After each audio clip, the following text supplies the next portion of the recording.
This is my prayer in the fire, in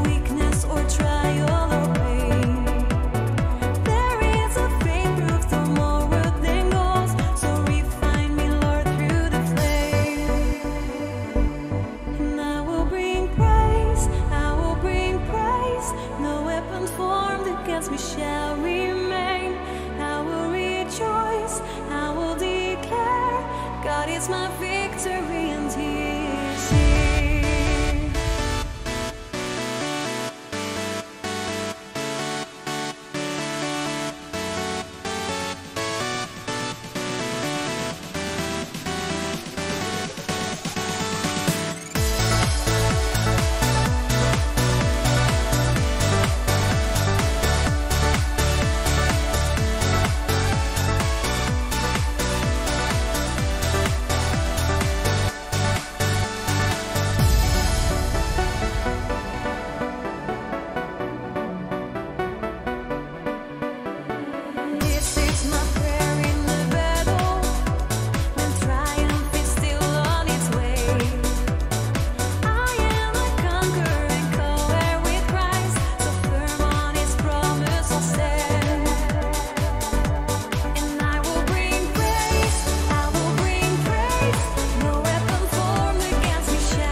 Isang mapagpalang umaga po sa ating lahat. Hello! Okay. Sa umagang ito, sa atin pong unang linggo ng October, patuloy po ang ating pagsamba sa Panginoon. Inaanyayahan po natin yung Family of the Day, ang kapatid na Bong and Ruth Ferrer. Andiyan po ba kapatid na Bong and Ruth Ferrer?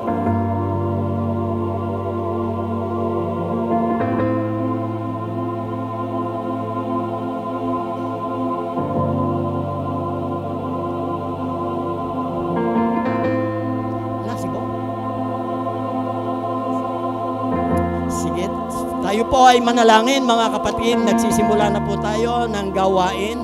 At sa oras na ito pa mga kapatid ay sisimulan natin sa panalangin.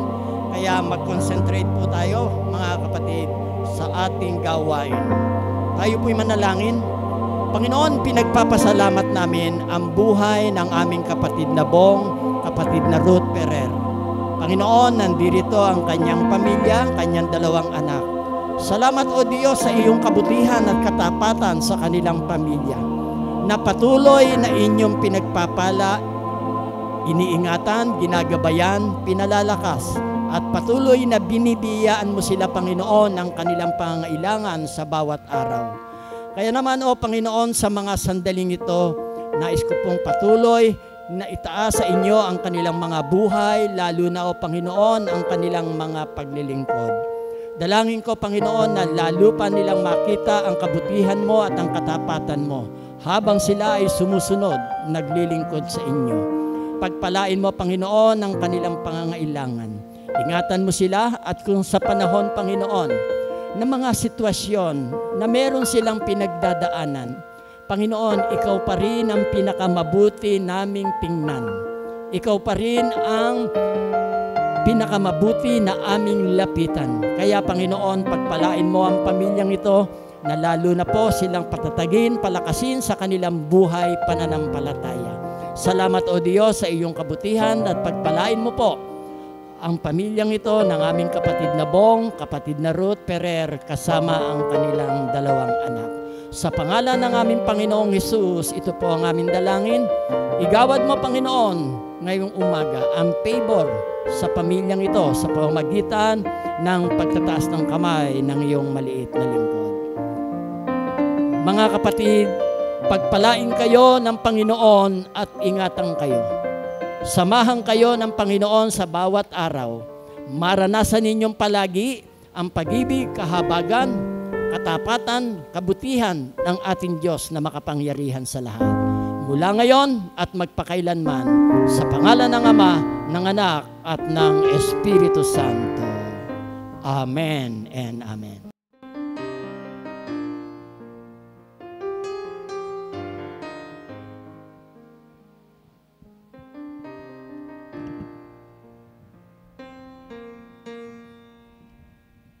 Yan, amen. Purihin po ang Panginoon. Sa umagang ito, tayo pong lahat ay sama-samang tumayo.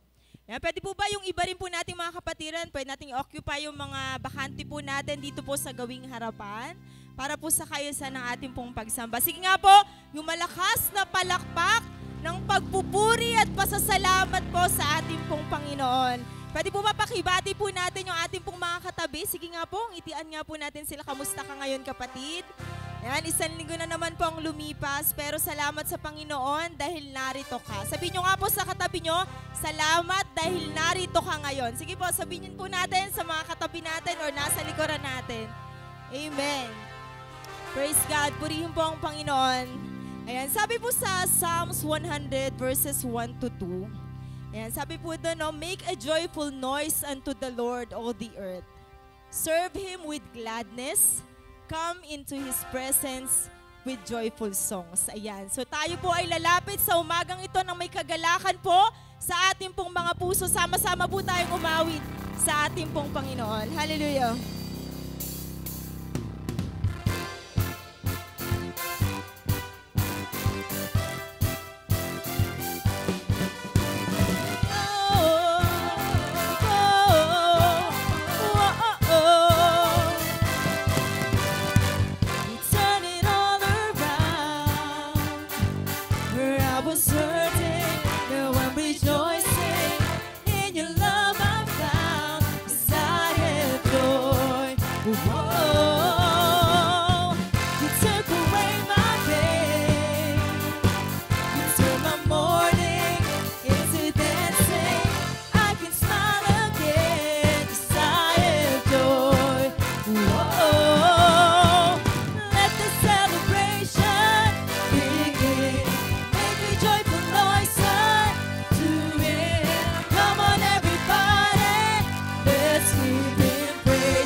His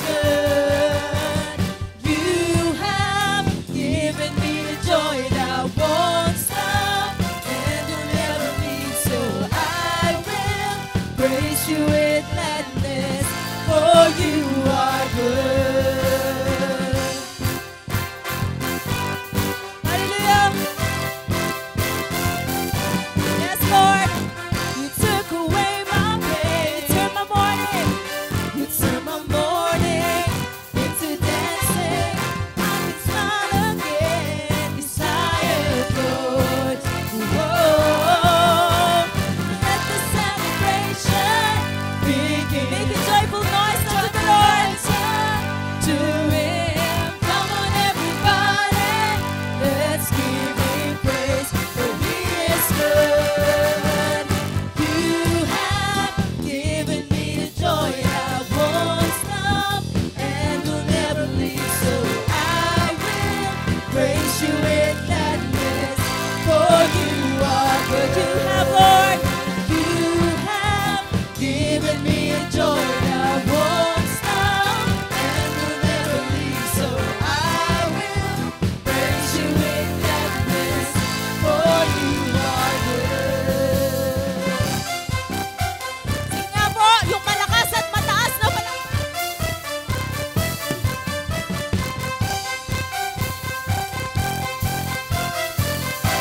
Come on, let's all sing. You turn my sadness into gladness. You turn my sorrow into joy. And now I'm singing and I'm dancing. And I will shout for joy. Let's sing. You turn my sadness into gladness. You turn my sorrow into joy. And I'm singing and dancing. And I will shout for joy. You turn my sadness into gladness. You turn my sorrow into joy. And I'm singing, yes, Lord. And I will shout for joy. You have, come on, church. Lahat ng nagagalak sa Panginoon. So I will praise you with gladness. For you are good. You are good, Lord. You have given me a joy that won't stop and will never leave. So I will praise you with gladness. For you are good. For you are good. For you are good.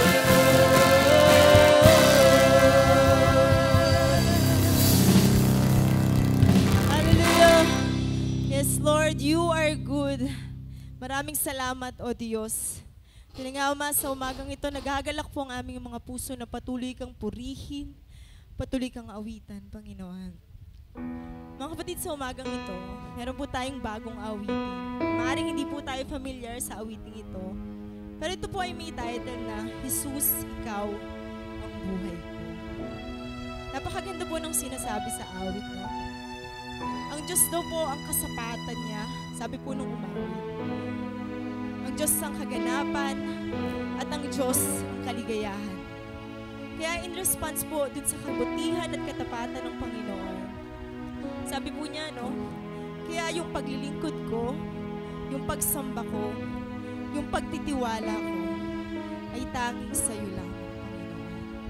Kaya kapatid, sa umaga po ito, kung kagaya po tayo ng sumulat ng awiting ito, samahan niyo po kami sa pag-awit.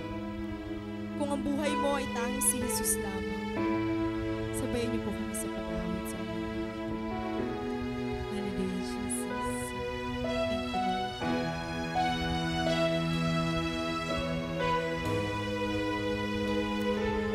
you, Lord.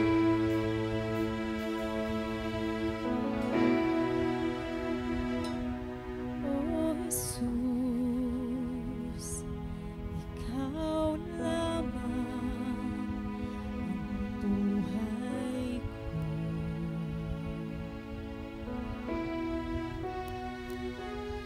Oh, Jesus, Ikaw lamang ang buhay ko.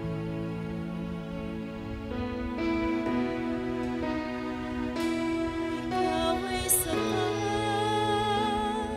wala nang iba.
ating pong sambitin ang ating sinasampalatayanan.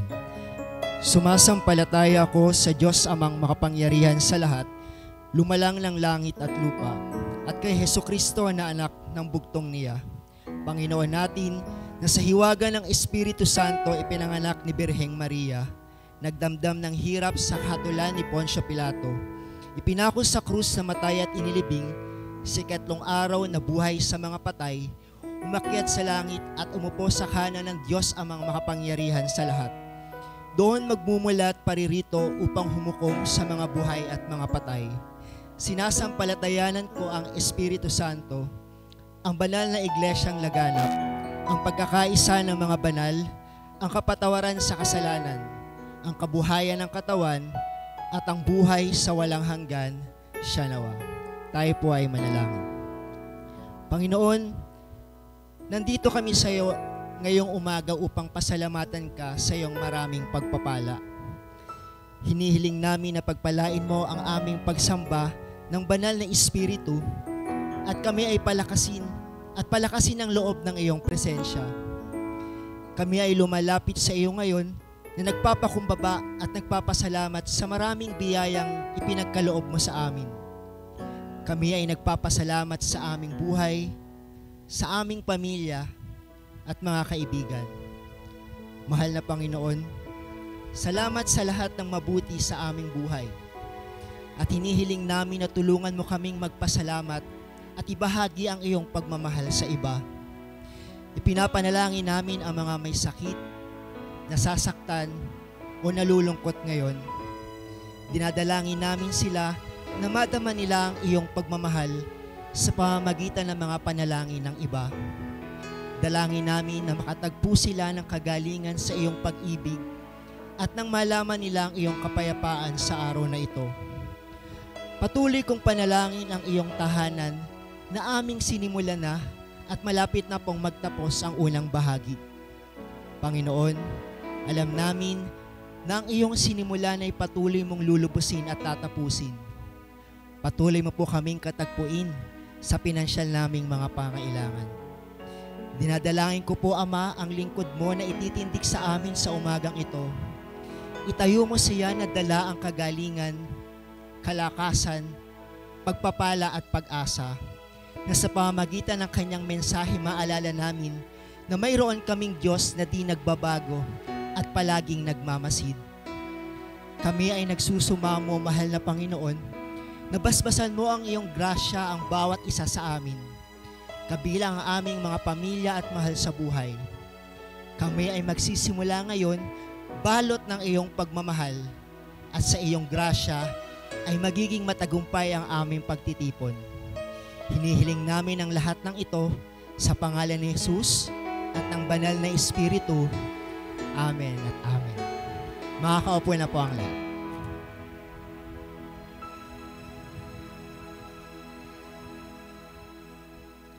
Isang magandang umaga po sa kanilang lahat. Pakibati nga po ang inyong katabi, kapatid. Nagagalak ako dahil nakasama ka namin ngayon. Yeah. Ayan, isang ngiti naman po sa iyong mga katabi. Ayan. So, ngayon po ay ating pong first week ng ating pong worship sa buwan po ng Oktubre. At ilang araw na lamang po ay magpapasko na, almost October, November, December. 3 months na lang po, no? Ayan, so sa akin po pagsisimula, nais ko pong batiin ang mga kapatid natin ngayon. Mga bagong bisita, mga bagong kapatid, mga bagong mukha na kasama natin ngayon. At mamaya po sa ating pong delayed telecast, ay nais ko pong batiin yung mga kapatid natin na manunood mamaya pong hapon. Ayan po, no? Hindi ko na po patatagalin ang ating pong pagharap sa bawat isa sa inyo dahil ihanda po natin ang ating puso't isipan sa mensahe ng salita ng Diyos na dadalhin po sa atin ng isa sa pinakamatalinong pastor na nakilala ko.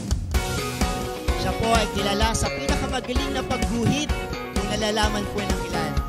At tulad po ng pagpapakilala namin sa Unida Mission Church sa Bulihan, siya po ay isang pastor na napaka-dynamic pagdating sa pagsasalita. At siya po ay sariling atin. Ako po ay nagagalak sapagkat sa ako po ay nagsimula sa pagkakaroon po ng isang pastor na katulad niya. Ako po ay nagsimula bilang inyong kapatid nang siya po ay naging pastor na natin.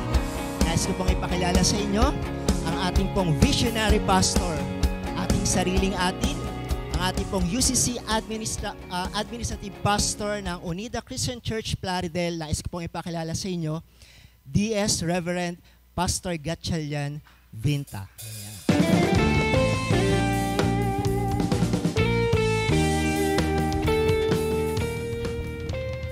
Amen. Sa Diyos po ang lahat ng papuri at pagluwalhati. Magandang umaga ho sa ating lahat. Ayan, nakatawid uli po tayo ngayon sa panibagong buwan. Sige, palakpakan natin ang Panginoon. Ayan, so excited po na patuloy nating maranasan ang kapangyarihan ng Panginoon at ang biyaya ng Panginoon every time na nagsasama-sama po tayo. Ano? At konting panahon na lang, kahit pa paano magagamit na natin, makakabalik na po tayo doon sa atin po. I-pray lang ho natin. Malapit na po yan. Excited po ba kayo?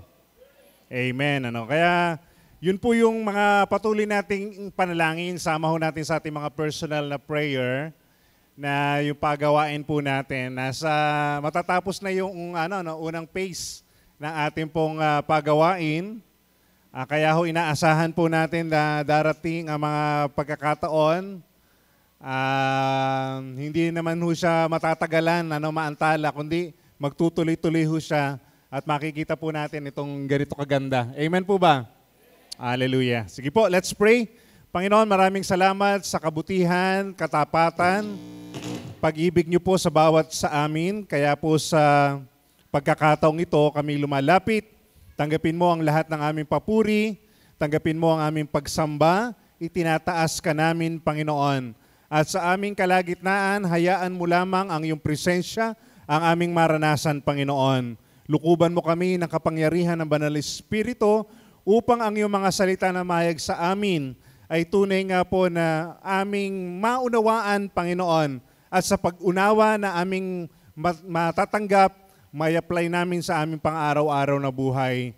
Panginoon, magdulot po ng kalakasan at pagtaas ng antas ng pananampalataya namin, ang aming pagbubulay-bulay na gagawin. Panginoon, ibinababa po namin ang aming sarili at tinataas po namin ang pangalan ng aming Panginoong Hesus. Na ito po ang aming dalangin sa pangalan ng aming Panginoong Hesus. Amen and amen. Ayan, magandang umaga po muli. Tayo po ay nasa bagong series natin this month of October. Pinamagatan po natin tong Happy to Serve. Ayan, happy to serve. Sino rito yung, hindi ko lang alam kung hanggang ngayon, ang SM department store saka supermarket, ginagawa pa, Yung pagpumalakpak, lahat ng empleyado nila, saan man sila naroroon, sisigaw sila ng happy to serve. Sige nga, gayahin natin mga kapatid, gayahin natin. Papalakpak ako tapos sasabihin mo, happy to serve. Baka sabihin ng iba, pag pumalakpak ako, sasabihin ng iba, hooray! Hindi ho happy to serve. Okay? Sige po, papalakpak ako. Tapos, sabay-sabay tayo. Sasabihin nyo po, happy to serve. Okay?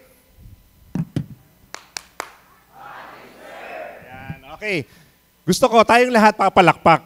Tapos, happy to serve. Okay po ba? Ready? Di ba? Parang SM lang din, Ayan, okay. Gusto lang natin ipakita at gusto lang natin na ipahayag talaga na sa buhay Kristiyano, kasama talaga yung paglilingkod. Kasi minsan maraming nakakilala sa Panginoon, tumigil lamang ho sa pagkilala. Pero nakalimutan nila na tayo po ay inaasahan doon sa area ng paglilingkod. At kung naglilingkod man tayo, dapat na-enjoy natin yung paglilingkod. Tama po ba? Okay, kaya nga sa October na to, isang paalala lang. Isang paalala lang sa atin na doon sa wala pang ministry o yung parang meron naman talagang pwedeng i-contribute para sa kingdom ng Diyos, baka pwede naman talaga. Ito na yung panahon na i-occupy natin ang lahat ng gawain ng ating church para masigit na lumawak. Tandaan po natin, pinalalaki natin yung church natin, pero at the same time, pinalalaki rin ho natin yung gawain ng Panginoon. At sa malaking gawain ng Panginoon, kailangan ng maraming gumagawa. Tama po ba? Hindi pwedeng isa lang. Kaya nga ho, siguro po, ito po yung maging entry point natin na after nitong series na to, marami sa atin talaga ang magpapagamit sa Panginoon. Sa area po ng, siyempre, yung pag-share ng gospel. Yan ho yung lahat tayo pwede natin gawin yon. Okay? Sa Smile Ministry. Di ba? Siyempre, marami tayong Smile Ministry, pero darating yung panahon, kailangan din naman natin yung patuloy na magbibigay ng panahon. Kailangan ho natin muli ng mga bagong mukha sa praise and worship. Tama po ba? Ibig sabihin lang, kailangan po natin ngayon i-grab ang opportunity na maglingkod talaga ayon doon sa ipinagkatiwala sa iyo ng ating Panginoon. Tandaan po natin, galing tayo sa series na Daloy. Ano? We claim na yung blessing ng Panginoon dumadaloy sa atin. At ang paraan naman para maging channel of blessing ka, ikaw mismo magamit ka ng Panginoon. Ano? Sa kanyang ubasan para higit na dumaloy pa ang masaganang biyaya ng Panginoon. Hindi lang sa iyo, kundi doon sa mga tao, lalo tigit yung mga taong malalapit sa iyo.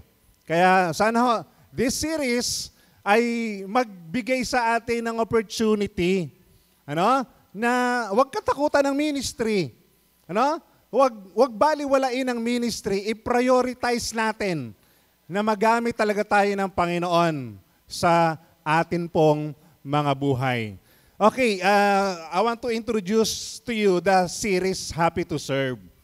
Para lang may idea tayo, Okay, ngayon po, ang tatalakayin natin is all about serving God is a happy time. Gusto lang natin na patunayan natin, hindi boring ang maglingkod sa Panginoon. Tama po ba?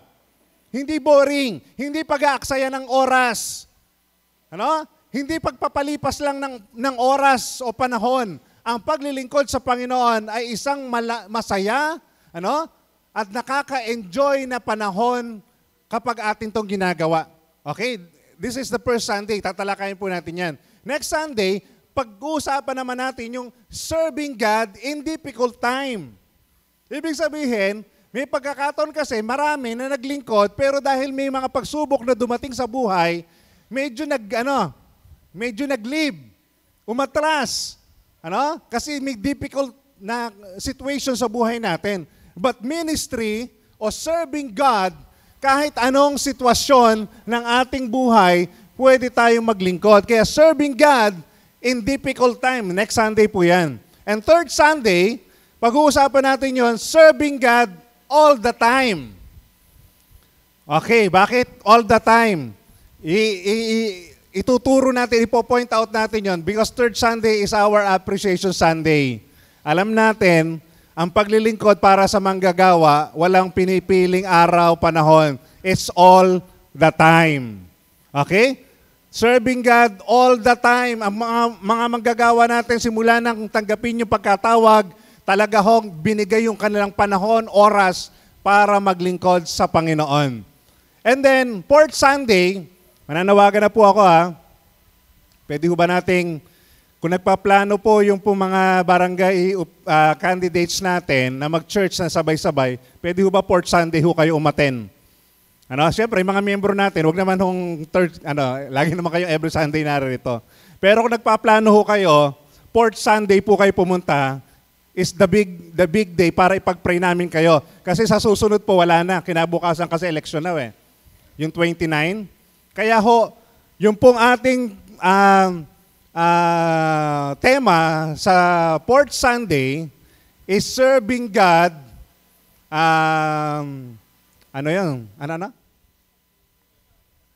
Serving God. Tapos it's all about nation. It's all about our country. Bagamat barangay lang to, pero ang isang barangay na matagumpay, isang matagumpay na bansa. Kaya i-relate po natin yon sa paglilingkod sa bayan o sa barangay po. Kaya yun lang mga kapatid, kung may nagpaplano po fourth Sunday po, pwede po kayong lahat, imbitahan nyo po kahit hindi natin member pero candidates, ito yung time para ipag-pray po natin sila. We are not endorsing any candidates, but we are praying na ang Lord ang pumili talaga at maglagay sa puso natin. Okay? Kaya on the 5th Sunday, the Change Pulpit is all about serving God pa rin. Ano? Serving God pa rin po yung pag-uusapan natin. I hope na this series ay makatulong sa atin para mag-decide talaga na yung buong buhay ko talaga, ibigay ko talaga sa Panginoon. Kasi iyan naman talaga ang inaasahan ng bawat isa sa atin. Okay, kaya nga sa umagang ito, serving God is a happy time. Gusto ko lang burahin yung kaisipan na boring ang ministry. Ano? Walang excitement sa ministry. No, serving God or ministry itself, ano? Is a happy ministry. Is a happy service. Isang masayang paglilingkod. Bakit? Ginagawa mo ito para sa Panginoon. Ano? Ang joy natin ang gagaling kay Lord. Ano? Yung joy na meron tayo galing kay Lord dyan. Kaya lahat ng ginagawa mo para kay Lord, magdudulot sa iyo talaga ng saya o galak sa puso natin. Kaya parang ganito lang, kung gusto mong lumigaya ang iyong buhay, humanap ka ng ministry na pwede mong gawin. Amen po ba? Kaya ito po yung ating pag-uusapan ngayon. And actually, hugutin po natin ito sa isang familiar story, bagamat hindi mismong yung subject o yung mga bida ang pag-uusapan natin dito, pero para lang makita natin that serving God is a happy time, gusto ko makita mismo kay Jesus na yung paglilingkod talaga ay para sa Kanya ay satisfaction. Okay? Alam natin istorya ng John chapter 4. Ayan. John chapter 4 is all about the story of the Samaritan woman. Okay, actually may ini-enjoy ako ngayong series sa Netflix. Actually, natapos ko kasi unang season yung The Chosen. Sino rito nanonood ng The Chosen? O puro Koreano ang pinanonood nyo? Ano? Hello mga kapatid. Panoorin nyo po yung Chosen. Wala akong hindi tayo nagano. Pero actually, yung Chosen po, it's all about Jesus at kung paano niya ginather yung disciple. And actually, naglagay lang ng ilang mga sequence of events para magmukha siyang telenovela. Ano? Yung pong series na yon sa Netflix. At gustong-gusto ko yung time na yon na kung paano tinawag si Peter, paano tinawag si Andrew, paano tinawag si Mary Magdalene. Ano? Doon sa series na yon. And actually, yung season 1, nagtapos sa Samaritan woman. Ano? Sa Samaritan woman. Actually po, bago yan dumating sa Netflix, meron po yung yung parang babayaran ka dapat para mapanood mo siya. Magre-register ka. Nag-register ako noon, kaso hindi ko kaya yung bayad. Yung pala, darating sa Netflix, kaya napanood ko. Ano? And actually, ang ganda ng pagpo-portray doon nung magsisimula yung ministry ni Jesus in sharing the gospel. Ano? In sharing the gospel. Okay, alam natin yung story. Jesus and the Samaritan woman. Okay, kasama ng Panginoon yung unang batch. Ano? Yung unang batch ng kanyang mga disciple, papunta sila talaga ng Capernaum. But they decided, or Jesus decided, na dumaan sa Samaria. Bagamat parang yung mga alagad, ayaw nilang dumaan doon because alam natin yung conflicts. The Jews and the Samaritan, meron po silang conflict. Ibig sabihin po, hindi naman talaga sila nagsasama. Because yung mga Hudyo, they consider Samaritan o yung mga mamamayan ng Samaria, they are compromising races. Ano? Yung kanilang lahi ay compromising. Kasi nga kaya nagkaroon ng Samaria o Samaritan, it is because yung mga Jews ay nakipag-intermarriage sa ibang lahi. Kaya nagkaroon po ng Samaria. Kaya hindi sila kinoconsider na kalahi ng mga Hudyo. Kaya nag-iiwasan sila. No? Nag-iiwasan sila. But the time, si Jesus ay pupunta sila sa Capernaum that time, ano? ang ginawa ho ni Jesus ay dumaan ho siya doon sa Samaria. Bagamat hindi dinadaanan po iyon ng mga Hudyo kung pupunta sila sa lugar ng Capernaum. Ano? Iiwasan niya yun. But alam natin that Jesus, ay may plano siya na i-meet ang isang babae. At ito nga po yung Samaritan na babae po that time. Yung storya po, kukwento ko lang po sa inyo yung first part kasi hindi natin kukuhanin yung mismong storya na yon. Gusto ko lang yan yung context natin about that story. Sabi ng mga alagad, kailangan natin kumain para makapagpatuloy. Kaya ang ginawa ho nila, nagpahinga ho sila. Pahinga muna sila. And then si Jesus po, sabi niya, inutusan niya yung mga alagad, bumili muna kayo ng tinapay, bumili muna kayo ng pagkain. Dito lang muna ako doon sa balon. Okay, alam natin yung plano, Kaya umalis po yung mga alagad, and si Jesus na iwan doon sa balon. Sakto, tanghaling tapat, nag-iigib yung pong Samaritan woman. Okay? Nag-iigib po yung Samaritan woman ng tanghaling tapat. Bakit? Bakit po tanghaling tapat ang pag-iigib niya?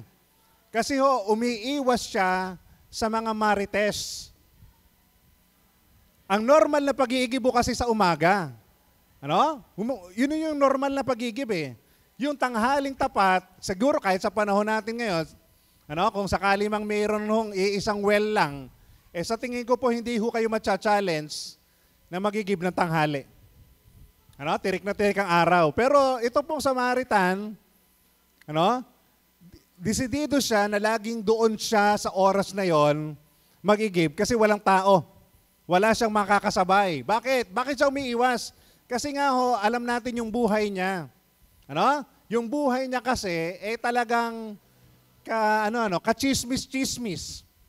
Ayaw niya aminado siya, mali yung ginagawa niya, pero siyempre ayaw niya nang napag-uusapan siya. Kaya dumating yung time, she decided every 12 noon siya mag-iigib. Eksakto andoon ang ating Panginoong Hesus. At andun nga to cut the long story short, nagkausap sila na ating Panginoong Hesus, sinera ng gospel, sinera ng gospel ni Jesus si Samaritan, bumilib itong si Samaritan, and mukhang na born again naman. Di ba? Mukhang na born again naman kasi talagang iniwan ho ng babae yung pinakamahalagang gamit niya that time, yung kanyang jar. At tumakbo siya doon sa village, sa kanyang pinagmulan. At sabi niya, sasabihin ko na nakausap ko yung Messiah. Okay? Ito ho yung sumunod na sitwasyon at dito ho tayo papasok. Dito tayo papasok. Tingnan po natin. Umalis na yung babae, pumunta sa village, naiwan ang ating Panginoong Hesus, dumating na po ang mga disciple. Okay. Ngayon, normal na pagdating nila dala yung pagkain, inalok nila si Jesus ng pagkain. Tingnan po natin, verse 31 to 34. Samantala, makailang ulit na sinabi ng mga alagad kay Jesus, Rabbi, kumain na kayo. Ibig sabihin, siguro, na pagdating nila, kain na po tayo. Ito na po yung tinapay, ito na po yung pagkain. Pero hindi umiimik si Jesus. Okay? Hindi umiimik si Jesus hanggang sa kinukulit siya ng mga alagad. Kumain na kayo. Tingnan po natin. Sumagot ang ating Panginoong Hesus. Anong sagot niya? Ako'y may pagkain, hindi nyo nalalaman. Ano sa tingin nyo ang iisipin ng mga alagad? Ito si Jesus, inutusan kami, meron palang sariling baon. Inutusan pa kami, yung pala may pagkain siya. O kaya naman, inutusan kami, siguro order sa Grab. Nagpa-food panda. Kasi sabi niya, ako'y may pagkain na hindi nyo nalalaman. Okay, tingnan natin. Kaya nagtanong-tanungan ng mga alagad, may nagdala kaya ng pagkain? Meron kaya nag-deliver ng pagkain kay Jesus? Tingnan natin ulit. Sinabi sa kanila ni Jesus, ang pagkain ko'y ang tuparin ang kalooban ng nagsugo sa akin at tapusin ang ipinagawa niya sa akin. Okay, tingnan niyo po yung senaryo. Bago ho kumuha ng pagkain ng mga alagad, alam nilang gutom sila. Kaya nga ho, nag-stop over sila. Gutom sila eh. Ano? Wala silang pagkain, kaya nga inutusan yung mga alagad. Sige, bumili muna kayo ng pagkain para makakain tayo at makapagpatuloy. Pero, nung dumating ho sila na pinakakain nila ang Panginoon, ayaw kumain ng Panginoon. Parang ganito, busog na ang Panginoon. Hello, parang busog na ang Panginoon. Parang gano'n eh, ayaw niyo kumain eh. Hello mga kapatid, taas nga ako kamay rito nang naranasan ng mabusog. Sige ho, tingnan ko nga. Okay. Yung talagang naranasan ng yung hindi lang kabila pa ng pagkabusog. Ano? Meron gano'n hindi lang busog, yung kabila pa ng pagkabusog. Ano? Yung bumubukol na po yung yung nakita mo po yung mga bumabakas na yung mga kanin doon sa tiyan mo, Okay. Ano ho ang pakiramdam ng nabusog? Siyempre, satisfied. Masaya ho ba pag nabubusog? Hello? Meron ba rito nabusog na nalungkot pa? Di ba? Lalo tigit kung ang pinakain sa'yo libre. Wow, masaya yan. Ang ibig ko sabihin, it satisfies talaga. Pag nabusog ka, masaya ka talaga. Kaya, parang ganito lang. Si Jesus, yung aura niya, anong aura meron si Jesus? Masaya siya. Kasi sabi niya, may pagkain ako na hindi nyo nalalaman. At ang sabi niya rito, ang pagkain ko ito pa rin ang kalooban na nagsugo sa akin at tapusin ang ipinagagawa niya sa akin. Ibig sabihin, kung naghihinala ang mga alagad na pagkain talaga yung kinain ni Jesus, nagkakamali sila. Hindi literal na pagkain ang nakabusog kay Jesus. Ano ang nakabusog kay Jesus? Ano ang nakasatisfy kay Jesus? Ano ang nakapagpasaya kay Jesus? Ang sabi rito, yung tuparin ang kalooban ng nagsugo at tapusin ang ipinagagawa sa akin. Question, ano ang tingin ni Jesus sa ministry? Sige nga ho. Ano ang tingin ni Jesus sa ministry? Ang paglilingkod o ang ministry ay tulad ng pagkaing nakabubusog. Amen po ba doon? Di ba? Para kay Jesus, kasi sabi niya, may pagkain ako hindi nyo alam. At ang pagkain ko ito pa rin ang kalooban at gawin ang pinagagawa niya sa akin. Sa makatawid, ganun niya tinitingnan yung ministry. Ganun niya tinitingnan yung paglilingkod. Isang pagkain, parang pagkain na kapag ginawa ko, nabubusog ako. Tama po ba? Hello? Kaya, ibig sabihin lang talagang serving God is a happy time. Ang paglilingkod sa Diyos ay masayang gawain dahil nakakabusog ito. By the way, ang pagkain kasi talaga, pag sinabi natin ang ministry ay parang pagkain. Tingnan natin ministry ay pagkain. Pag sinabi kasi nating ministry, ang ministry ay pagkain, ang pagkain ay yung tipong parang dapat ibinabahagi mo. Kasi pagdating sa ministry, pagkain na ibinabahagi. Kasi paglilingkod it's not about you, parang gano'n ang kaisipan natin. Kaya nga tingnan natin, ito yung normal sense. That ministry is food you serve for others to eat. Yun po yung normal na kaisipan natin. Na ang ministry ay parang pagkain na isineserve mo sa iba para sila'y makakain. Parang ganito lang. Halimbawa ako bilang pastor, may ministry ngayon. Ano yung ministry ko ngayon? Hello mga kapatid, ano yung ministry ko ngayon? Nagpipreach ako. Di ba? Nagpipreach ako ng gospel. Sa makatuwid, may ministry, parang pagkain na sineshare ko sa inyo. Ang tanong ko lang, nabubusog ba kayo? Hello, nabubusog ba kayo? O di ba parang ganon? Yung sinasabi rito, that's the normal sense. That ministry is a food you serve for others to eat. Itong ministry ng preaching, sineshare ko sa inyo para kayo ay makakain. Pero ang tanong paano naman ako? Paano na naman ako? Kasi kung gano'n ang ministry na pakain ka lang ng pakain, nabubusog ang iba, pero nagugutom ka. Di ba?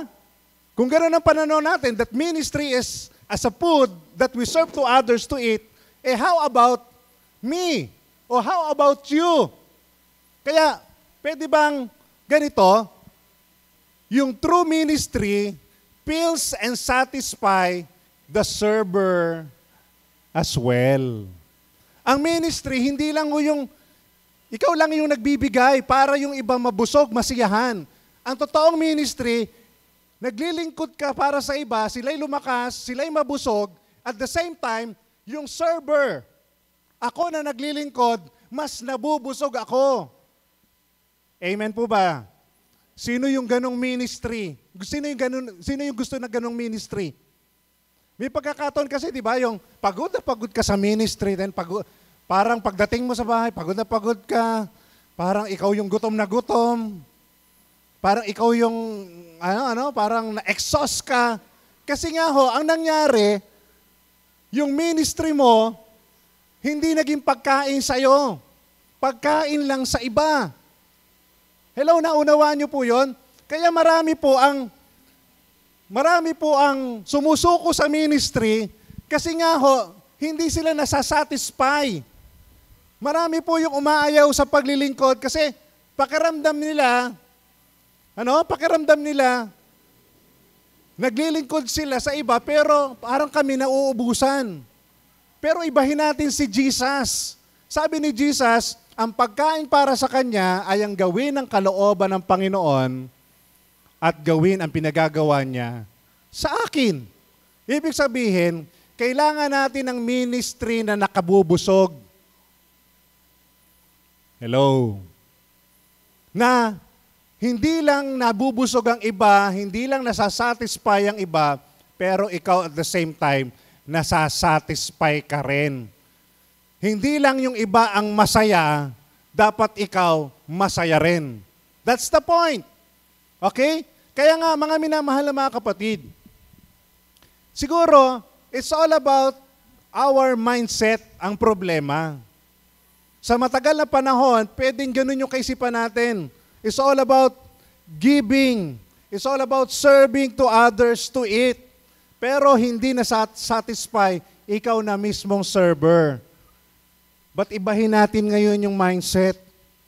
Every time na nagagamit ka sa Panginoon, every time na you serve the Lord, dapat ang unang nabubusog, ikaw. Ano? Ang unang nasasatisfy, ikaw. Ang unang nag-e-enjoy sa paglilingkod, ikaw.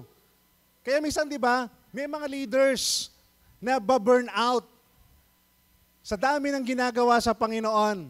It is because the ministry para sa kanila is all about serving others but not satisfying yung sarili nila. Kaya sana may matutunan tayo doon kay Lord na ituring mong pagkain. Ituring mong pagkain yung ministry. Na every time na naglilingkod ako, dapat nabubusog ako. Mag-create ng satisfaction sa akin to. Mas lalo akong lumalakas. Mas lalo akong na-enjoy ang paglilingkod sa Panginoon na tipong hindi ko susukuan kasi it satisfies yung sarili ko. But it's not all about us. It's all about God. Pero alam naman natin na kapag ang paglilingkod mo ay seryoso, ginagawa mo ito para sa Panginoon, hindi maiiwasan na ikaw mismo masatisfy ka kasi tama yung ginagawa mo. Tama po ba? Okay, ngayon ito yung tanong natin. Paano maglingkod na masaya ang puso? O gawin nating literal. Paano maglingkod na nakabubusog? Parang gano'n, paano mabusog sa paglilingkod? Paano maglingkod ba talaga na masaya ang puso? Sobrang halaga niyan. Pag hindi kasi masaya ang puso mo, susuko ka na eh. Di ba? Pag sa pagmi-ministry, kapag hindi ho masaya yung puso mo, isang araw, gaano ka man ka-dedicated, kapag hindi galing sa puso, hindi na masaya yung puso mo, isang araw, i-abandon mo yung ministry, i-abandon mo yung paglilingkod. Kaya importante po, masaya ang ating puso. Okay, tingnan natin. Tuloy natin yung pagbasa. Tuloy natin yung pagbasa. Verse 35. Okay? Ito po context pa rin po ito ng John chapter 4 sa Samaritan woman. Sabi po rito, sino kausap niya na dito? Mga alagad. Diba? Sinabi nga niya na may pagkain ako, gawin ang kalooban ng Panginoon, na sundin ang pinagagawa niya. Ito po yung sumunod. Hindi ba sinasabi ninyo, 4 na buwan pa at anihan na? Okay, medyo matalinhaga ang mga pangungusap ni Jesus sa mga sumunod na talata. Pero sana makuha natin yung pinupunto niya. Hindi ba sinasabi nyo, 4 na buwan pa at anihan na? Okay, para ho sa mga magsasaka. 4 na buwan bago ang anihan. Ibig sabihin, ano ang itsura ng palay bago mag-4 na buwan? Ano po? Anong itsura? Wala pa? Wala pa, no? Siguro, iba yung context nito, no? Ibig sabihin, maaring katatanim lang. Maaring katatanim lang. Kasi sa kanila, pwedeng 4 months po ang period ng harvest. Okay, ibig sabihin, katatanim lang, kaya 4 na buwan pa lang, 4 na buwan pa, bago ang totoong anihan. Pero ang sabi ni Jesus Christ, sinasabi ko naman sa inyo, masdan nyo ang bukid, hinog na ang trigo, at handa ng anihin. Kumbaga, katatanim lang. 4 na buwan pa hintayin natin. Pero ang tingin ko sa kanila, ang tingin ko doon sa bukid, hinog na at handa ng anihin. Of course, hindi literal na bukid ang kanyang tinutukoy. Actually po, ito yung part na kaya pupunta ho sila sa Capernaum kasi po i-declare na ni Jesus yung kanyang ministry. Bagamat nakagawa na siya ng ilang mga miracles, pero doon siya talaga magsisimula ng ministry niya to preach the gospel. Nakukuha niyo na po yung time? Kaya pagdating nila doon sa Jacob's Well na nakausap yung Samaritan woman, na-share na po niya ng gospel, at ang ginawa ho ng Samaritan woman na possible na born again, umuwi ho siya ng village, and then kung babasahin po natin, it is possible din na buong village ay na born again din. Okay? Kaya ang tinutukoy ni Jesus ay ito. Yung bukiring tinutukoy niya, yung Samaria. Yung Samaria po. Ibig sabihin, hindi pa tayo nagsisimula ng harvest. Hindi pa tayo nagsisimula actually ng season. Pero may nag-harvest na. Nakukuha nyo na po yung point, mga kapatid. Sige, tuloy natin uli pagbasa. Ang umaani ay tumatanggap ng kabayaran at nagtitipon ng bunga para sa buhay na walang hanggan. Kaya magkasamang nagagalak ang nagtatanim at umaani. Dito nagkakatotoo ang kasabihang iba ang nagtatanim at iba naman ang umaani. Alam niyo ba na akala ko talaga kasabihang Pinoy yan? Hindi pala, Hindi pala galing sa atin yung kasabihang yan na kapag may tinanim, may aanihin. Ibig sabihin pala, matandang kasabihan na yan. Iba ang nagtatanim at iba naman ang umaani.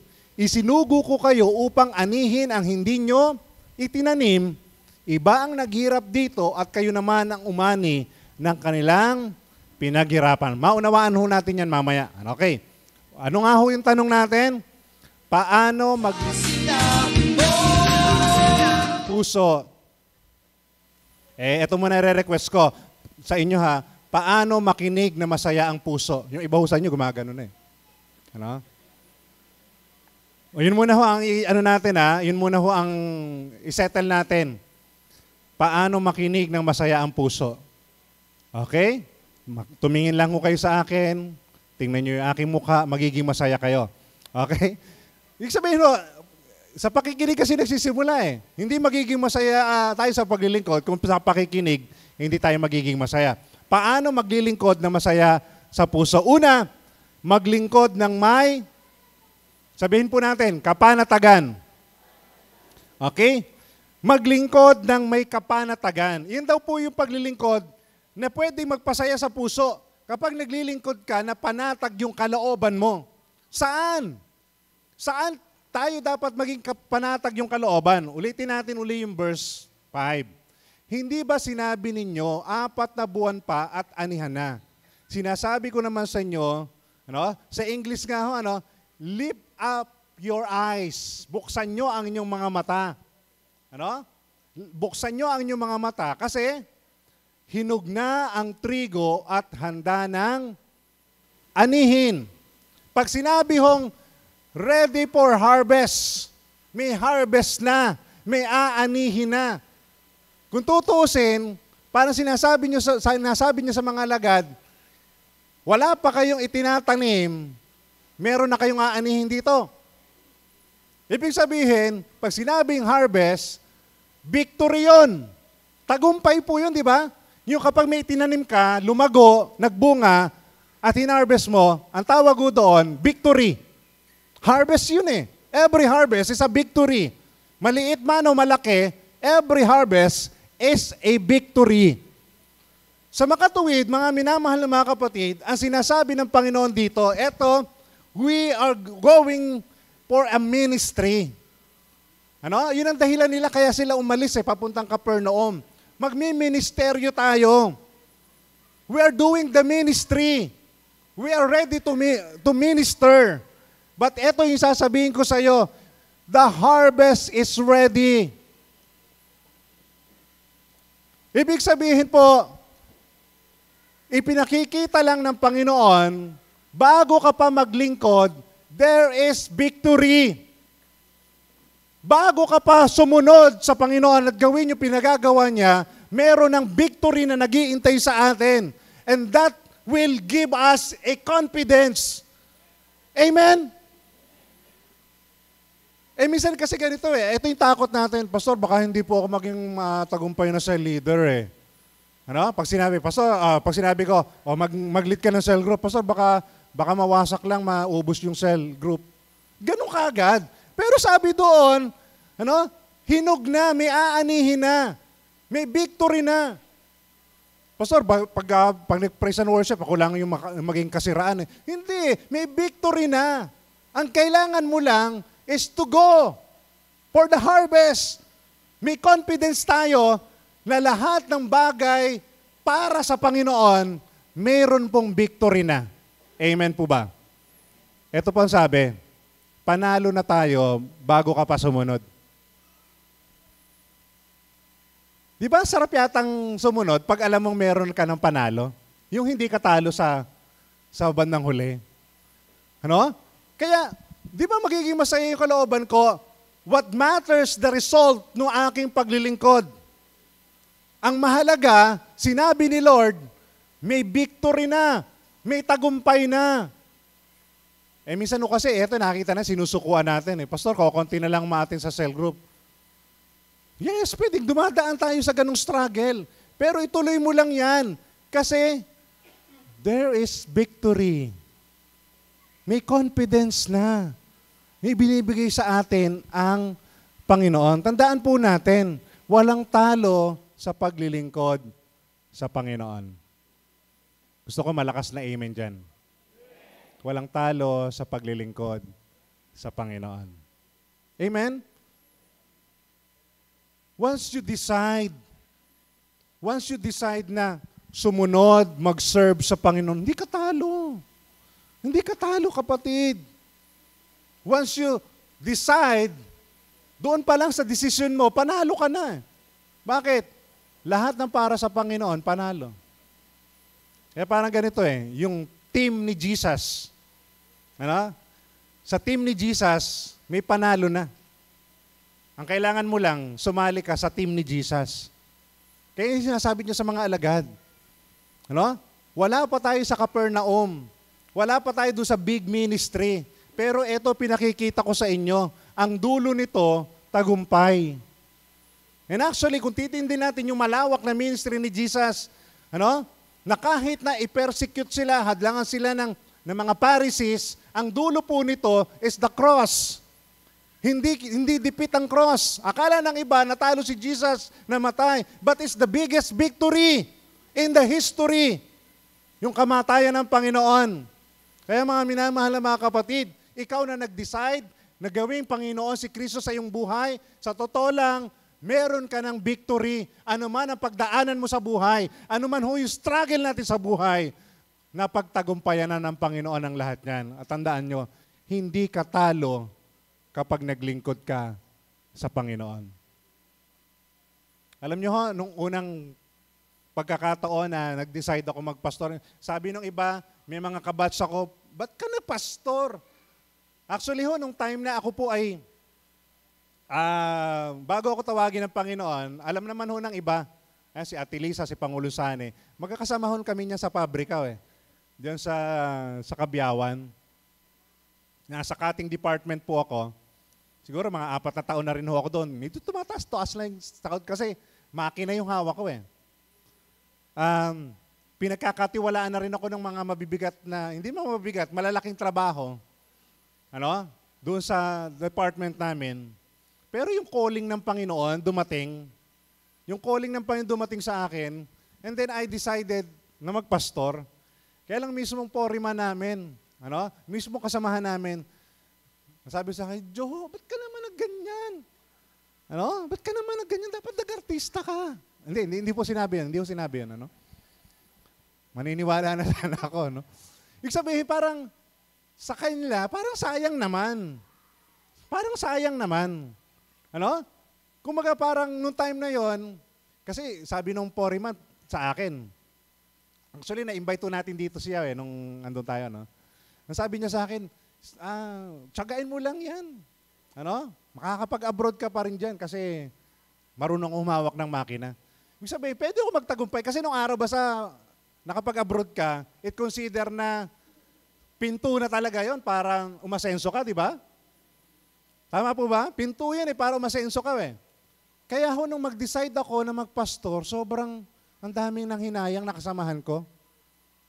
Pero para ho sa akin, hanggang ngayon, ang pinaka mabuti at pinakamagandang desisyon na nagawa ko sa buhay. Siyempre, ang unang magandang desisyon na nagawa ko sa buhay, tanggapin si Kristo sa aking buhay. That's the biggest and pinakamagandang desisyon sa buhay ko.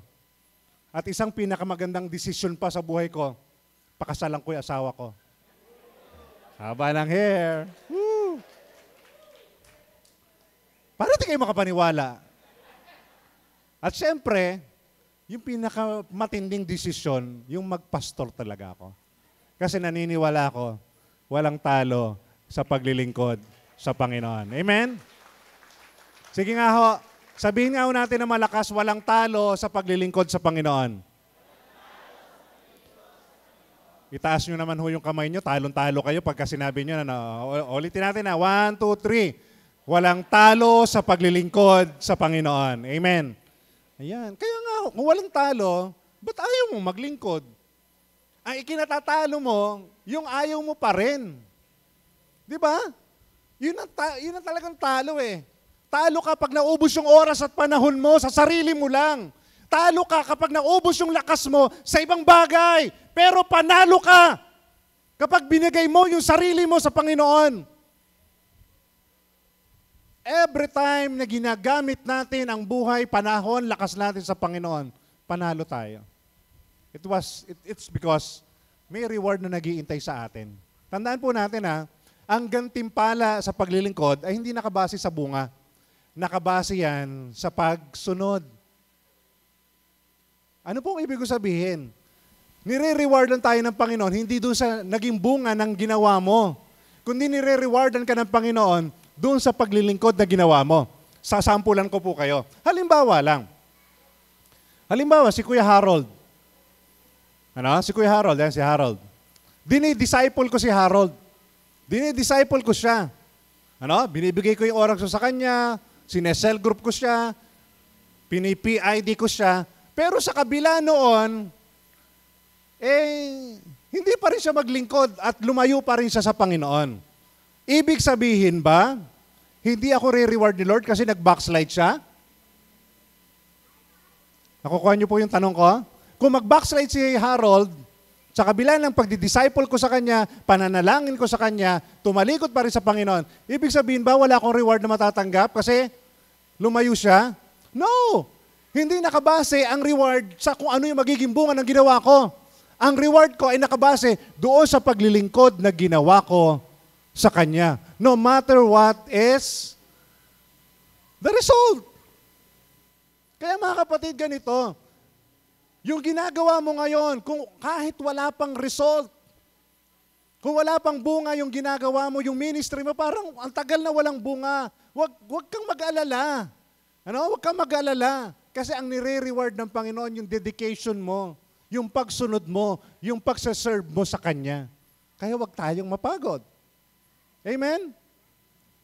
Hallelujah. Sana may natututunan tayo. Okay, paano maglingkod na masaya sa Panginoon? Ano yung una? Maglingkod ng may kapanatagan. Pangalawa ho, maglingkod ng may kaisahan.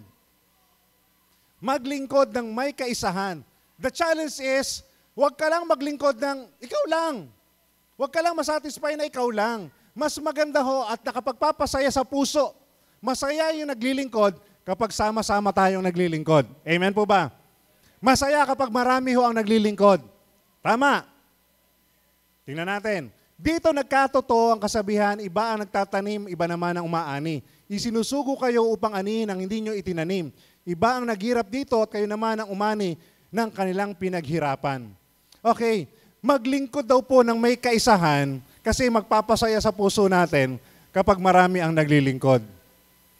Parang ganito lang. Sana dumating yung pagkakataon, ano?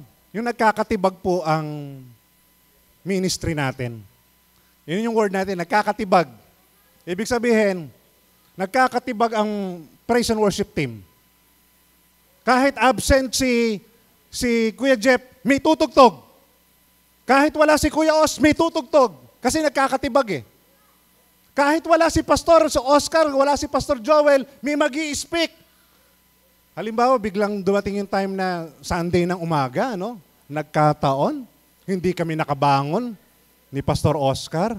Hindi ako nakabangon din. Si Fred Gani, hindi rin nakabangon. Si Kuya Os, hindi rin nakabangon. Iisa lang ang nakabangon sa inyo. Hirap yata nun. Sabihin, wala yung mga manggagawa. Sino kaya yung pwedeng mag-speak dito? On the spot. Hello? Sabihin ng isang multimedia, sabihin ni Eli, Pastor, ako po ang hahanap.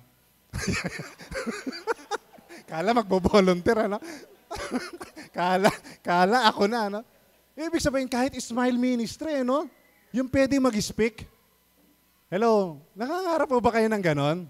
Yung sabi ng isang Smile Ministry, etong offering plate, mic ang hahawakan ko ngayon. Wow. Sarap yata nun, Gary, ano? Yung ibig sabihin, walang nababakante kasi nga po, marami ang naglilingkod. Hindi tayo nauubusan. Yung tipong ganito lang. Lahat tayo, mga kapatid, is very available sa anumang paglilingkod na i-offer ng Panginoon sa atin. Amen? Kaya maglingkod ng may kaisahan. Maglingkod po tayo ng very, very united. Para saan ang pagiging unida kung hindi naman tayo magiging united? Lalo tigit pagdating sa paglilingkod. Di ba? Tingnan niyo po, ano? Parang ganito lang din. Sa paglilingkod natin, pwedeng, etong yung sinasabi natin, maging masaya tayo kapag maraming nagagamit sa Panginoon. Ano? Yung ikinatutuwa mo, kingdom mentality yun eh. Kingdom mentality yun, yung nakikita mo na maraming nagagamit para sa ministry, hindi lang ikaw. Okay. Ano po yung gusto sabihin dito ni Jesus sa mga alagad? Tingnan niyo po kinote niya yung pong kasabihan. Iba ang nagtatanim at iba naman ang umaani. Isinugo kayo upang anihin ang hindi nyo itinanim. Disciple yung kausap niya. Isinugo kayo upang anihin ang mga hindi tinanim. Ibig sabihin, itong mga disciple, hindi sila pa ang nagtatanim, but they are ready to harvest. Kasi nga, kung i-contextualize natin, ang nagtatanim na yung Samaritan woman Hello? Ang nagtatanim na yung Samaritan woman, di ba? Kaya papunta sila doon, di ba? Para mangyayari, magko-consolidate na lang sila, magpa-follow up na lang sila. Ano? Kaya sabi doon, aanihin nyo ang hindi nyo itinanim. Iba ang naghirap dito at kayo naman ang umani ng kanilang pinaghirapan. Ibig sabihin sa ministry, parang ganito lang. May nagtatanim, meron ding nag-aani. Hello? Sa paglilingkod, sa ministry, may nagtatanim, may nag-aani. Hindi ko alam kung nasaan ka rito. Pero, ikaw man ang taga-tanim, ikaw man ang taga-ani, dapat may pagkakaisa pagdating sa paglilingkod. Kasi may ganito may ganitong factor kasi. Ikaw yung nagtanim, nag-share ng gospel, hindi naman ho, sabi natin parang sa'yo, hindi naman tumanggap. Hindi rin naman nag-church, hindi nagpatuloy. Pero sa mahabang panahon, halimbawa nag-abroad yung sineran mo, doon po nag-commit sa ibang bansa o sa ibang church. Anong tawag sa'yo? Ikaw yung nagtanim.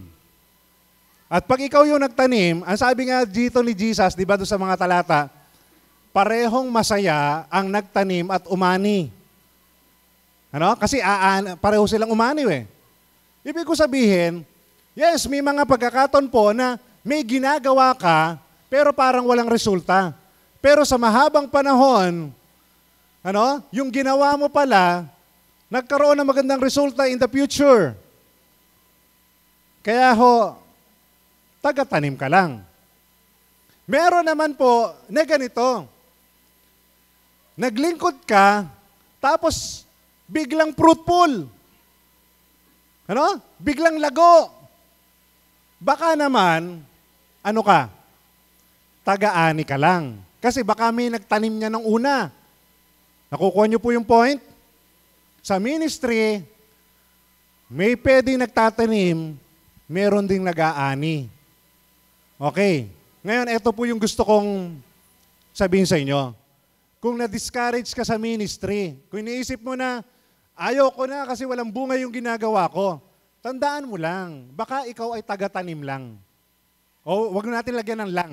Baka ikaw yung taga-tanim. Na balang araw, yung itinanim mo, tutubo, magbubunga in the future. May reward ka rin doon. Kasi nasabi ni Lord, parehong tumatanggap ng ani. Yung nagtanim at umaani. Di ba? Ewan ko mga kapatid, kung meron kayo itinanim noon, nabalitaan nyo na lang, nagpatuloy siya. Kaya huwag ka ma-discourage. Tuloy ka lang sa ministry. Baka gano'n lang talaga. Tanim ka lang ng tanim. May ibang magpapalago niyan. Pero eto naman, kung fruitful ka sa ministry, wag namang maging mayabang. Baka kasi nag-ani ka lang ng tanim ng iba. Which is right. Kasi baka mamaya, kasi sobrang dedicated ko talaga kundi dahil sa akin, di lalago yung cell group na yan teka muna, baka mamaya, yung fruits na yan, itinanim ng iba, ikaw lang yung nag-ani. Yung church na yan, kaya lumago yan dahil sa pangunguna ko Teka lang. Baka mamaya, may nagtanim talaga nung una, ikaw lang yung umani. Mga minamahal mga kapatid, ang nagpapasaya sa puso ay yung naglilingkod ng may kaisahan. We are united kahit taga-tanim ka, taga-ani ka lang. Ang mahalaga sa'yo, ginagawa mo yung tungkulin mo at paglilingkod sa Panginoon. Kaya dalawang bagay lang gusto kong matandaan nyo. Maglingkod na may kapanatagan. Bakit? Kasi it gives confidence. It gives confidence yung paglilingkod na alam mo na pinagtagumpay ka na ng Panginoon. Di ba? Magaan sa puso na kahit hindi magandang nagiging bunga, alam ko, tagumpay na ako kasi ginagawa ko yun sa Panginoon. Be confident sa ministry mo ngayon. And then pangalawa, serve God. O, do the ministry with unity. Maging isa tayo. Lahat tayo magpagamit sa Panginoon. Wag lang yung alam natin na merong maraming talento. Ikaw kahit isa talento mo, pwede mong gamitin sa Panginoon yan. Maglingkod ng may kaisahan. Kapag ganyan po yung attitude natin, kapag ganyan yung attitude natin, yung mindset natin, panatag, we are united, masaya sa puso yan. At masasabi natin, serving God is a happy time. Amen po ba? May isang awit po sa himnaryo na favorite ko nung ako po ay nagsisimula. Praise team, halika rito. Okay, siguro po yung ibang mga kabataan, hindi nyo na ho ito hindi nyo pa natatandaan o hindi nyo pa na-encounter. But I hope po na marerefresh yung pong mga senior po natin. Meron pong hymnals, sa English po, ang title niya, In the Service of the King. Sa Tagalog, ang ganda ng Tagalog title, Kay ligaya kung ako'y naglilingkod. Okay? Pwede ho ba, as we close this message, awitin po natin ito na talagang totoo sa puso natin, na masaya yung puso natin. That you claim that ministry is a happy time. Ang maglingkod ay isang pribilehiyo. Hindi siya responsibility. Ministry is not responsibility. Ministry is a privilege. Pag privilege, masayang gawin. Walang burden.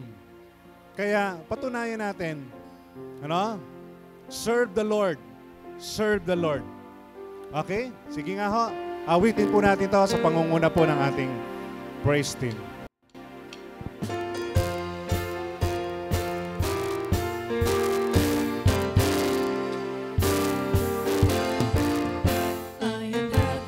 Service of the King, I am happy, oh so happy. I have peace and joy that nothing else can bring. In the service of the King, in the service of the King, every talent I will bring. I have peace and joy and blessing in the service of the King. Kahit may pagsubok na dumarating, iwasay ang kalooban, dahil ang aking pinaglilingkuran ay ang Haring marangal.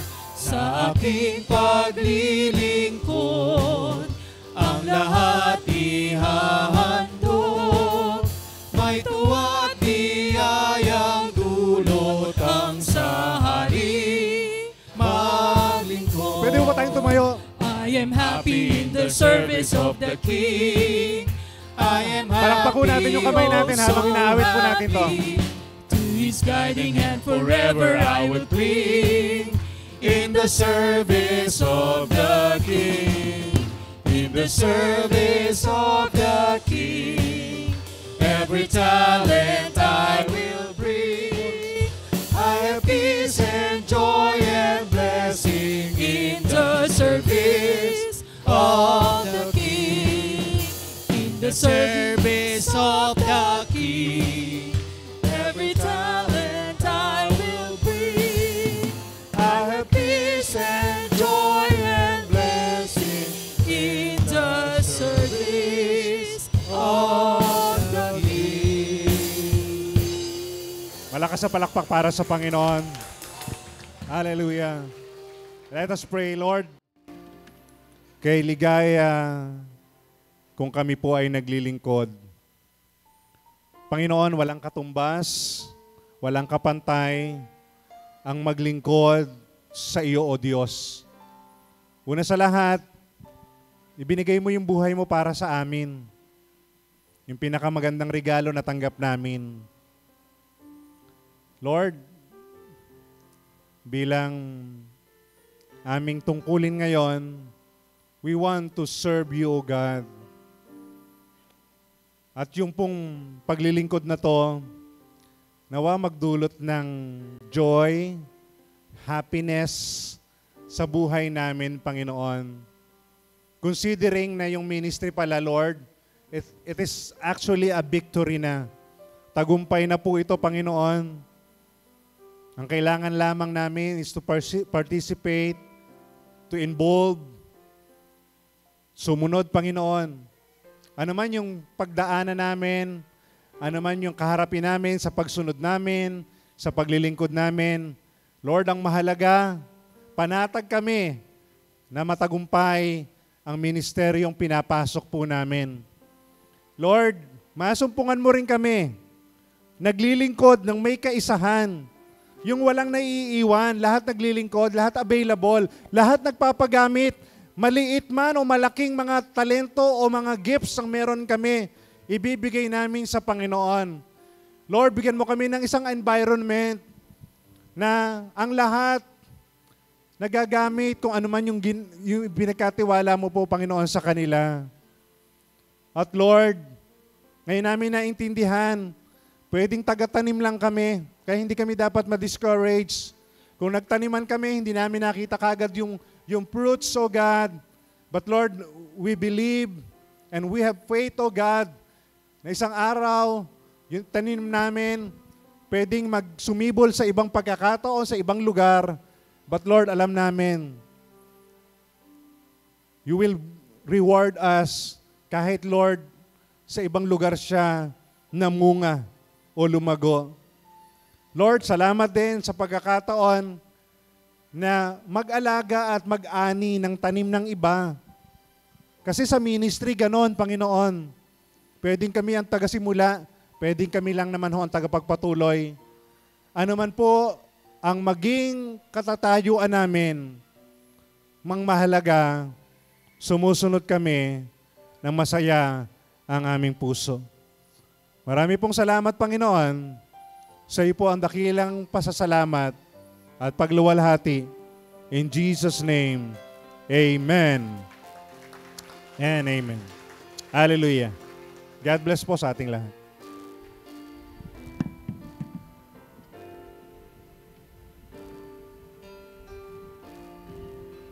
Salamat po sa mabiyayang mensahe, DS Joel.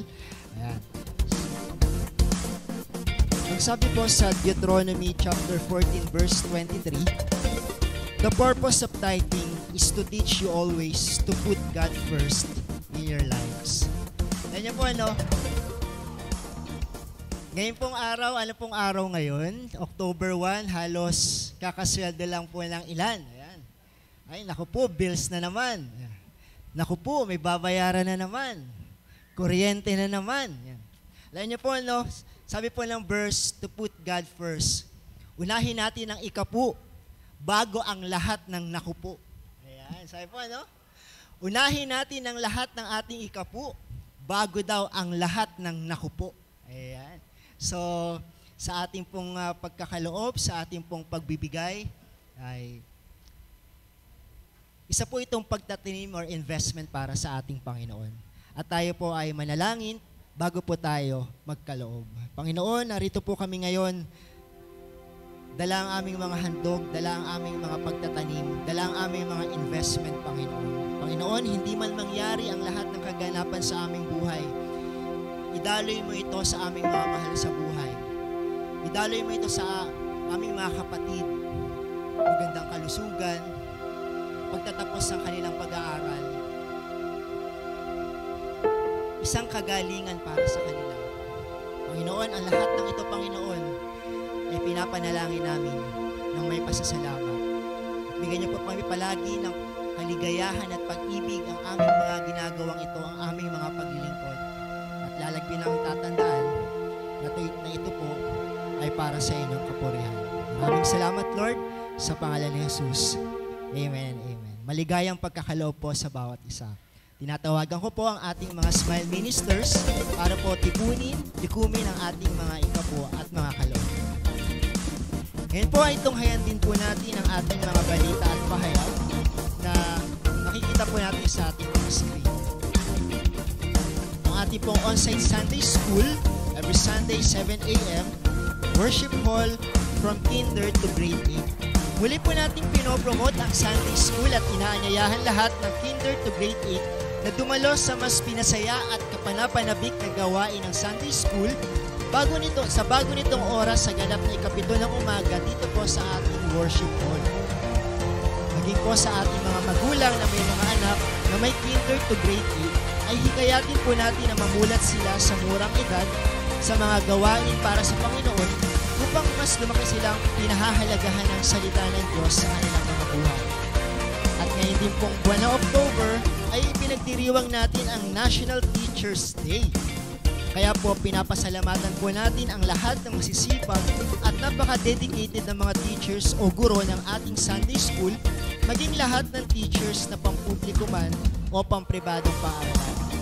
Dahil po dito ay magkakaroon po tayo ng National Teachers Day celebration next week, October 8, during worship service. Ayan. At nagpapatuloy po ang October 15, 2023 ay isa pong espesyal na celebration para po sa bawat isa, lalo tigit sa mga manggagawa. Dito po ang ating Workers Appreciation Sunday. At nandito po ngayon ang ating pong magiging tagapagsalita. Nakita ko na po yung ating magiging tagapagsalita sa celebration.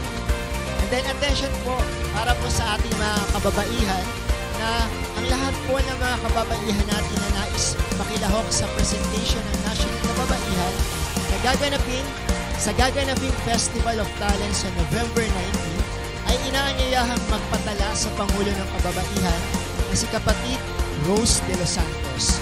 Ito po, magsisimula po ang inyong practice sa ikalawang linggo ng Oktubre 2023. And then nais ko rin pong i-announce na ang ating pong logo making contest ay nagpapatuloy po para po sa ating nalalapit na 90th anniversary. Inaanyayahan po ang lahat na lumahok, ano po ang edad basta certified UCC Plaridel member, and welcome din po ito para sa ating mission sa bilihan. Ito po ay, ang lahat po ay maaaring sumali sa logo making contest na may temang tugon. Ang announcement po ng winner para po sa ating logo making contest ay sa November 26, 2023 sa mismo pong kick-off date ng ating pong 90 days countdown for our 90th anniversary. Para po sa ilang mga detalye ay mag-visit lamang po sa ating UCC Plaridel Facebook page. At karagdagang pong announcement, ang ating pong Unida Christian Church Plaridel Men's Network ay magkakaroon po ng isang Dad's celebration or Dad's Discipleship meeting sa November 11, 2023 sa ganap na ika-3 po ng hapon.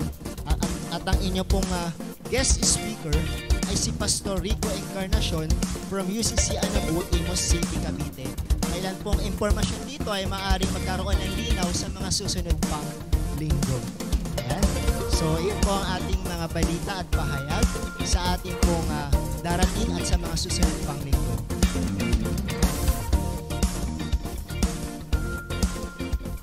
Tinatawagan ko po ang ating pong DS Joel.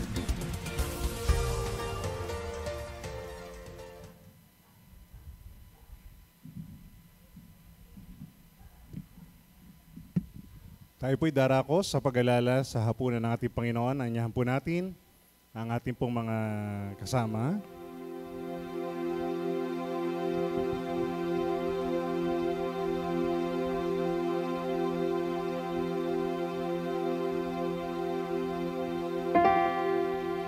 Ang mga smile ministry ko, pwedeng gawin dito na kayo sa gawing unahan, kahit dito sa may upuan po, para mamaya ho ay mabilis tayo.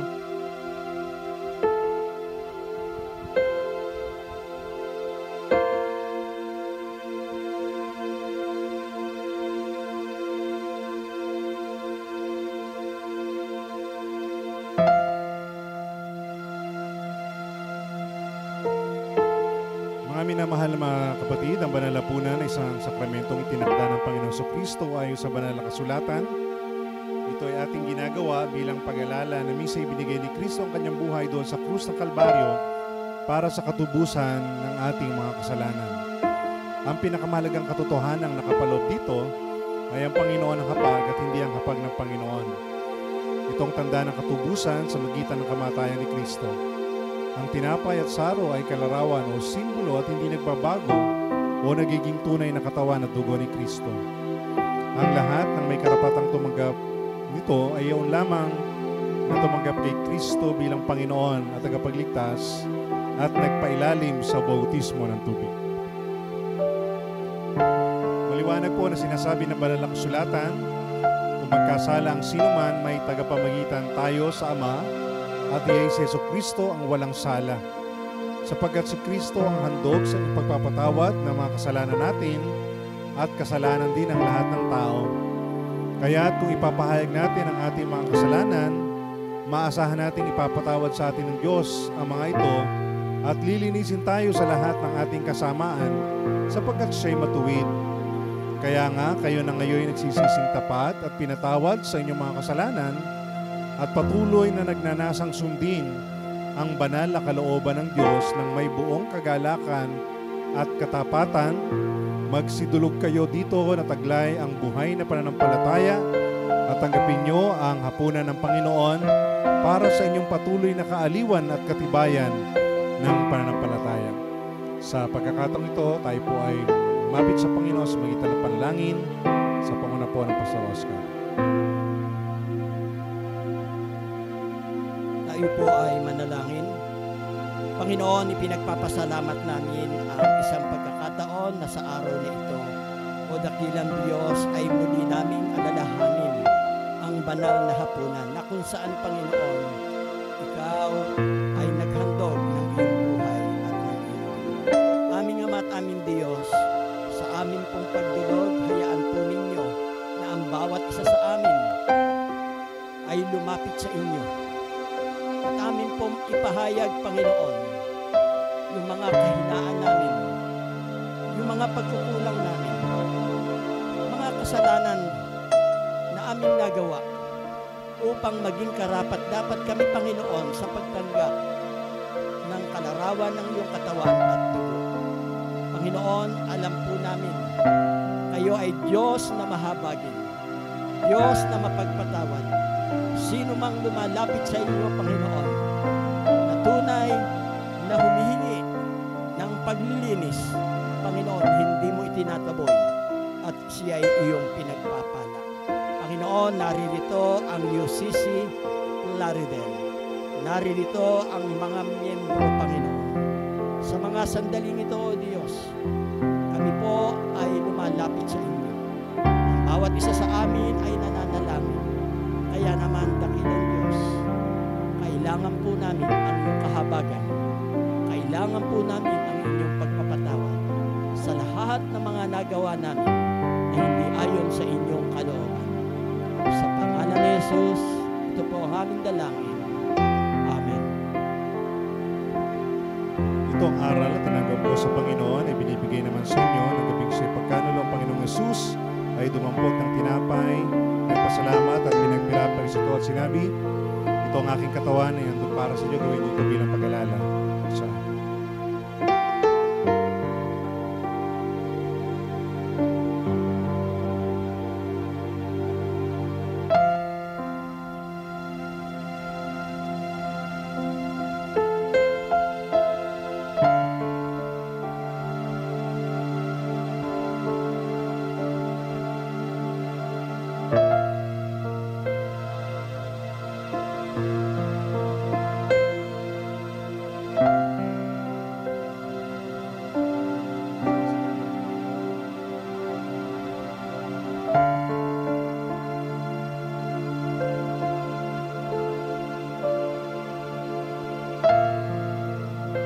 Hindi naman matapos magabunan ay hinawakan niya ang sarong sinabi, ang sarong ito, ang bagong tipan na pinagtitibay ng aking dugo, huwingin namin ito, gawin niyo bilang pag-alala sa akin.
Tayo pong lahat ay tumayo at ating pong wakasan sa panalangin ang ating pong pagsamba.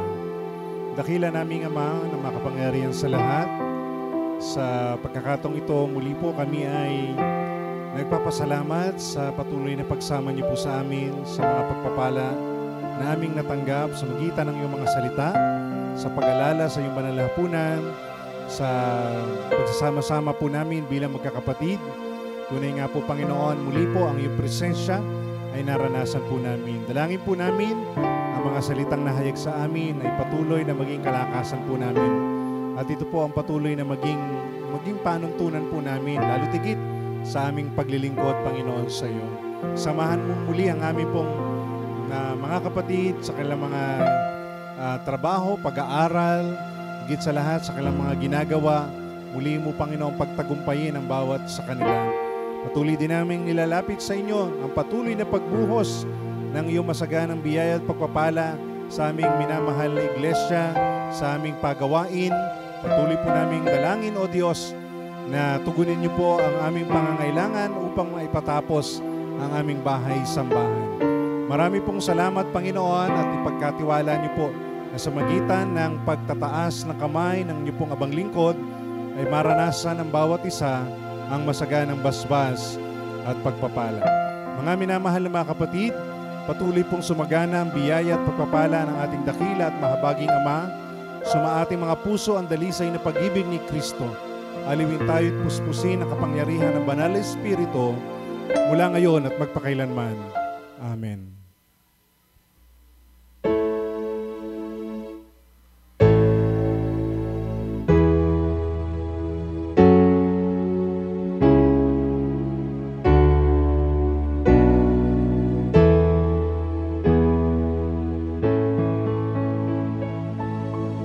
Magandang umaga po at pagpalain po tayo ng ating Panginoon.